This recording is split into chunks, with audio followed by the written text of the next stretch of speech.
বড়দিনে শহর কলকাতা মেতে উঠেছে সেলিব্রেশনে। শহর কলকাতায় বিভিন্ন দর্শনীয় স্থানে উপচে পড়া ভিড়, আর তার মধ্যে অন্যতম আলিপুর চিড়িয়াখানা। বিশেষত কচিকাঁচা এবং ক্ষুদেদের জন্য হট ডেস্টিনেশন হলো এই চিড়িয়াখানা। কলকাতার পার্ক স্ট্রিট থেকে বোবারাক যতই আকর্ষণীয় সমস্ত ডেস্টিনেশন থাকুক না কেন, এই বড়দিন বা নতুন বছরে চিড়িয়াখানার আকর্ষণ যে অমর, তার অন্যতম প্রমাণ হলো গতকাল অর্থাৎ 24শে ডিসেম্বর এই আলিপুর চিড়িয়াখানায় ফুটফল পদার্পণ হয়েছিল 70,000-এর বেশি মানুষের। আজকে সেই ফুটফল পদার্পণ ছাপিয়ে যাবে বলে আলিপুর চিড়িয়াখানা কর্তৃপক্ষ জানিয়েছে।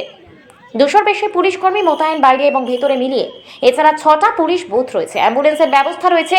বিশেষ দিন হিসেবে সকাল 8:30 থেকে চিড়িয়াখানার গেট খোলা হয়েছে। 9টা থেকে যেখানে এন্ট্রি থাকে সেখানে 8:30টায় গেট খুলে দেওয়া হয়েছে। 4টে গেটে 30টা টিকিট কাউন্টার আছে, সবকটাই গেট ওপেন করা হয়েছে। এছাড়া অনলাইন টিকিট কাটার ব্যবস্থা করা হয়েছে। বিকাল 5টায় চিড়িয়াখানা বন্ধ হয়ে যাবে।